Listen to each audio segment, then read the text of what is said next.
The grid then is lined up for the exhibition race here in Monaco. Of course, as we know, all the drivers in the Mercedes AMG Group 3 machines. And here is how the grid lines up. On pole position, it's Lewis Hamilton and Igor Fraga. In second place behind them, it is Car Watch and Monaco. They line up in second place, the second row of the grid, headed by Video Gamer and Tom Lartiu. That's Lawrence De Hepe. Alongside them, it is motorsport.com, which of course is John Noble and Florent Pangenet. Next row of the grid, Super GT. Great to have him back in the GT World Tour events. Kenny Nomos, the Australian, lines up alongside him. Pixel Connect in 6th position there. And Bay lining up alongside him. GT Planet, Jordan Greer and Randall Hayward line up in 7th position. 8th place is Black Panther. And alongside Black Panther, of course, it's Martin Grady. 9th place is Automoto and Marco Mendoza. Keep an eye out for the Italian duo there. Maxime, the Dutch driver, lines up with Nick McMillan alongside her. 11th place on the grid is WTF1, Matt Gallagher and Hayden Hunter. That pairing lining up quite far down the order. Movistar and Angel Inestrosa in 12th position. Down towards that first corner for this 5-lap race. It's going to be quite interesting. A bit of a star-studded grid this, of course. We have our 6-time Formula 1 World Champion leading off the grid right now in Mercedes AMG GT3 car. Lewis Hamilton at the wheel for the first few laps here. He's been followed by Car Watch behind the Japanese media outlet, and behind them Video Gamer and Tom Lartiu. Of course, the manufacturer driver for Mercedes, so he's well at home with this car, but let's see if it gives him an advantage or not. Well, of course, all these drivers have to do a minimum number of laps, so the pro drivers have to do a minimum of 2 laps, then they can change over, or the amateur drivers rather have to do a minimum of 2 laps, then they can change over to the pro drivers. So it should make the end of this race quite interesting, and of course, tactics will be very exciting to see how it all plays out. Yes, definitely, but Lewis Hamilton now rounds the bus stop, coming on to the main straight to start this exhibition race here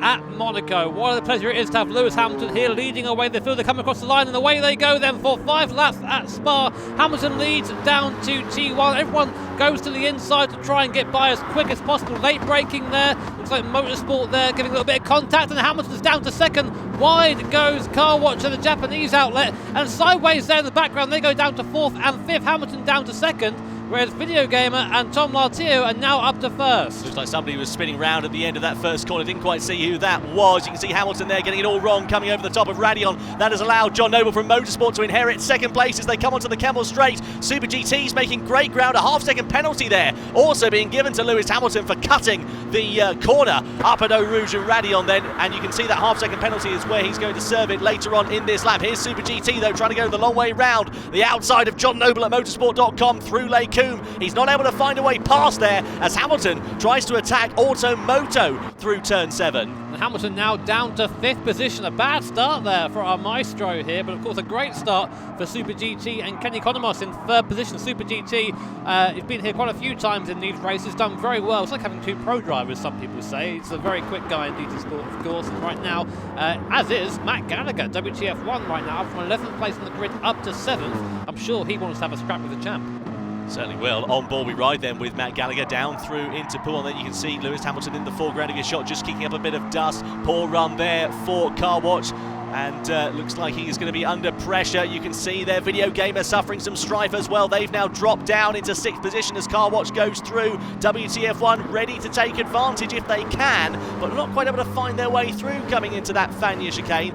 Through into the right hand we go, and you can see Hamilton on the inside there of Automoto, so seizing the opportunity at Stavolo and seizing 3rd position here in the closing stages of this first lap. That's good going back up into the top 3 places there, but of course there is that 0.5 second penalty to serve on the way up to Lake Coombe next lap, so they'll have to try and think of that when coming up to that part of the circuit. Super GT right now is starting to challenge Motorsport. John Noble there at the front of the pack, coming down to the bus stop. I'm fairly sure he knows where he wants to be. Come up to the bus stop then for the first time at racing speed. Heavy on the brakes there. Hamilton looks up the inside of Super GT. They're side by side coming through the bus stop. Steve, Super GT will just about keep the position for now, but that's of course bunched them back up and given John Noble from Motorsport a little bit of time to get away.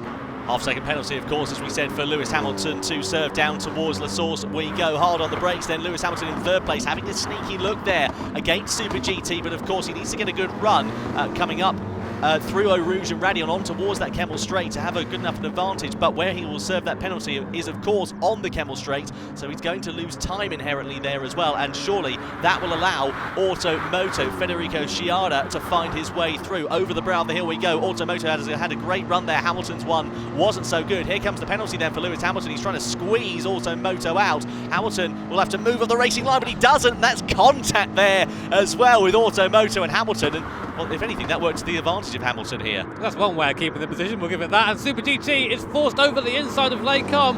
And John Noble now on the inside. Here comes Hamilton, he's in the mix too. And he hits Super GT, he's off into the gravel. Does he hold it? No, he's off into the barrier. Super GT sent off the circuit by Lewis Hamilton, and now he's going up the inside of John Noble, so Hamilton goes from 4th to 1st, even with a penalty there in a couple of corners, so a little bit drama filled there, but I think the position speaks for itself. Well, Super GT is going to have to do like a squirrel up a fence after that to try and make his way back through the order. He's right down now in 7th position. You can see the left hand side of your screen in that tower graphic. WTF1 and Car Watch in 4th and 5th place respectively have got penalties, so that is presumably for exceeding track limits. Here is Car Watch then coming under pressure from Video Gamer. The French outfit trying to find their way through as they come in towards that Fagner chicane, having a bit of a sneaky look there, but not quite able to find their way past. This, of course, is lap 2, and this is going to be the first opportunity then for these drivers to pit and put the pro drivers in, so we can have the amateur drivers out, the pro drivers in for the remaining 3 laps in this race. Now, of course, that is not an obligatory change. It's a minimum of 2 laps for each driver, so some may choose to go a bit further. It would make sense, though. Of course, the pro drivers tend to be a little bit quicker than our guests on board now. Super GT, of course, after his incident with Hamilton, down to 7th place, though, now up behind the Video Gamer outlet car. And in front of them is Car Watch, a bit slow coming up towards Blanchimont. There's very fast left hand, a bit of a lift, of course, in these cars, these GT3 Group 3 cars. Now to the bus stop, watch that brake input on the left, full brake all the way down there. You see Super GT staying back a little bit, and that's why Video Gamer and Car Watch all fighting to get into the pit lane, and they just make it in side by side. My word, traffic jam there. Goodness me. Well, they don't call it the bus stop for nothing, do they? And that proved to be the case then. So into the pit lane, you can see all the drivers now coming in. And now, interestingly, Lewis Hamilton and Igor Fraga have continued on, as has WTF1 there as well. So why have they decided to go 1 lap extra? I can tell you why Matt has stayed out. I can guarantee you he wants to go and race Hamilton. That's all it is. He doesn't care about the race. He's out trying to chase Lewis Hamilton. But right now, of course, we're watching these pit stops. Super GT at the moment. Come on, give us. I want to see what's happening with Matt and Lewis here. Hopefully, we'll get a bit of a change in a minute. Yeah, goodness me, out of the pit lane then comes Super GT. Here then is Lewis Hamilton continuing on at lap 3. His lead over Matt Gallagher of WTF1, sitting at 1 second currently. Matt, though, we know he's a very quick driver, but has he got the pace to hunt down the 6-time Formula 1 world champion? Meanwhile, here is Marco Mendoza, who's now challenging Florent Pangenet. Side by side they come down in towards the Lecum corner then. Clip of the curb there for Mendoza, and a bollard going through the air, but Pangenet, the Frenchman, does hold on to 3rd place as things stand. He's soaking up that pressure on these cold tyres very well indeed. There's a lot of our pro drivers now, of course, in the car, which means it's a bit of a different ball game now. A lot of our other drivers, who we tend to call the AM drivers, but I don't think it really applies in this race, given some of the AM drivers who are taking part, so to speak.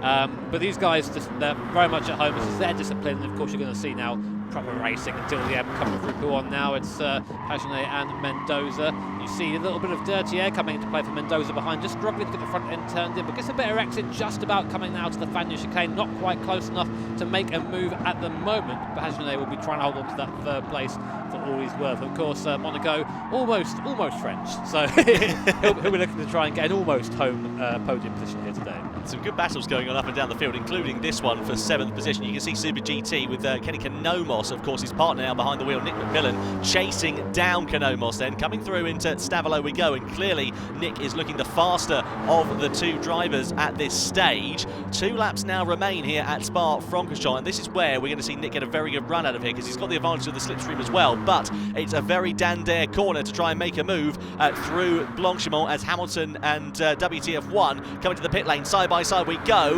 with Canomos and Nick McMillan. McMillan picking up a bit of dust there on the outside. Is he going to try and set himself up? He runs wide, he's going to lose momentum, and that is going to cost him the opportunity to attack down into the bus stop chicane for 7th place. Yeah, not quite. Also picked up a penalty for his efforts. Track limits are going a little bit too wide at Blanchimont, and that will slow him down, of course, coming over the top of Radion on sideways. They're coming out of the bus stop, really giving it a good go as well. Now I wonder where Hamilton So we're Fraga, and it's going to be, who else in the car now? Mendoza. No, who is it? Marco Mendoza in the car, sorry. yes. Apologies. So Pagenaud and Mendoza are currently leading. Where are Hamilton? There you go, and Hayden Hunter, sorry. So Fraga and Hayden Hunter got there in the end. So they're the pro drivers in the car at the moment. So let's see if Hayden Hunter can give Igor Fraga a run for his money. Well, Igor, of course, here on Friday, spectacularly ended up out of the Nations Cup in the first race. Things going slightly better for him, though, in other series, and let's see whether he is going to be able to soak up the pressure with this Mercedes AMG Group 3 car. It's really interesting, this, actually, Jimmy, because, of course, we're so used to seeing different drivers and manufacturers involved and everybody in different machinery. This really is the only opportunity we've had to see everybody in the same car. Yeah, that's why I got a bit confused just, and my brain was like, everyone's in the same car. I usually identify them by car, so... but yeah, it's a nice little test to put everyone on an equal playing field, so to speak. There's no boost or anything like that as well, so it's definitely an equal race. Pagenaud and Mendoza right now are the ones leading. Now, Pagenaud just sitting on the apex, and Mendoza looking very quick, but as long as Pagenaud places his car in the right parts of the track, there's no chance Mendoza will go through. I say that, he looks up the inside of the final chicane. Looks like Mendoza really, he kind of thought about it, half thought about it, then at the last second decided not to do so, but almost runs into the back of Pagenaud as a result. So then through we come in towards Stavolo. Mendoza clearly looking the faster of the two drivers at the moment. You can see there Pagenaud doesn't get such a good run coming through that right hand, and Mendoza meanwhile is looking pretty comfortable here. But is he going to repeat what we saw with Nick McMillan and Kenny Konomos last time around? He's going to try and go towards the outside. No, because Pagenaud defends the inside line there, and he does indeed go for the outside line, this Marco Mendoza, but he's being sensible here. He's not going to attack too early because he knows that that's going to cost him momentum. Coming through Blanchimont we go then, and Pagenaud on the defensive. Mendoza trying to attack, bit of dust being kicked up then as Pagenaud tries to go defensive. Mendoza's going to try and go the long way around the outside as they go hard on the brakes. He tries to flick it left and get ahead, but he's not quite close enough to take advantage, and Pagenaud then, the Frenchman, does manage to retain it ahead, and he holds on to the race lead as we come onto the final lap of this exhibition race. Yeah, I think Mendoza just outbraked himself a little bit down there, couldn't quite get the car turned into the first part of the bus stop, and lost a bit of time, of course, to the leader as a result. Meanwhile, midfield battles are still going strong. Video Gamer and Car Watch, of course, which is now Tom Lartiu and Tomoki Yamanaka, in the car at the moment, coming down towards Eau Rouge. And let's see if he can get up the slipstream. We know Yamanaka's a bit of an aggressive driver, but Tom, of course, he's kind of at home in this car. It's his manufacturer car. He knows the AMG GT3 at the back of his hand, so it's going to be a hard-fought battle for fifth. This is great stuff then. Over on to the Camel Straight we go. Yamanaka is looking very aggressive, but he's not quite got the drive or the momentum or the speed to attack coming down towards Leiku, and he's a day later than $1 short if he tries to move into there. Meanwhile, Marco Mendoza is still harrying Florent Pagenaud then on this final lap. Down in towards turn number 8 we go. Where is the opportune place for Mendoza to attack here against Pagenaud, Jimmy? I mean, at the moment he's running out of opportunities. I think what he needs to try and do is really focus on being close to the bus stop and not give Pagenaud a chance to come back at him. But of course, these two scrapping has allowed Igor Fraga in the background on the Hamilton car just to get that a little bit closer. Only 1 second between them and second place now. Meanwhile, Super GT, Kenny Konomos and Nick McMillan, they're still going at it at the moment, coming through the X corner, and Nick McMillan has the inside line, but a little bit sideways coming off the corner, and he's lost all his momentum going down the field, which of course will allow Kenny Konomos to stay ahead just for now. But that car was leading the race, the Super GT car, for a little while, and now down in 7th place. They'll be worrying what could have happened. He certainly will. So coming through then in towards Stavolo we go. You can see Mendoza is again very close once more to Florent Pagenaud, who is defending with every ounce of talent that he has, but is it going to be enough? Will Mendoza make the same mistake? You can see the good run he's had coming out of Stavolo, and as they head in towards Blanchimont then for the final time of asking, the pressure is really being put on Pagenaud here. Mendoza's got great drive, he's got great momentum. They're going to nearly be side by side coming through Blanchimont, but he's not quite close enough to make anything stick there is Mendoza. Pagenaud's going to defend the line. Down in towards the bus stop chicane we go, side by side. Mendoza on the outside, Pagenaud on the inside we go. Will he be able to hold on to the race lead? He does hold on to the race lead, and through out of the bus stop we go, and Florent Pagenaud and John Noble from Motorsport win the exhibition race here in Monaco. Automoto and Mendoza come home second. Fraga and Hamilton finish in 3rd place. Hunter and WTF1 in 4th. Video Gamer and Tom Lartiu in 5th. Yamanaka and Car Watch in 6th place. And Kenny Konomos holds on for 7th position ahead of Nick McMillan to the line. And this is still going on as well between Randall Hayward and 10th place there, of course, of GT Planet. That was Grady there, who It just was. got to the line ahead of Randall Hayworth GT Planet, so he'll be happy with that, of course. And last but certainly not least, coming across the line is Angela Nostroza and Movistar. Great to have them in the race, of course, but there you go. There are our full results of the race. Hugely exciting stuff then in the exhibition race. So Motorsport Pagenet take the spoils, Mendoza and also Moto in second. Lewis Hamilton, the 6-time Formula 1 world champion, and Igor Fraga, fastest lap from those drivers, but they finish in third position on the podium for the exhibition race here in Monaco.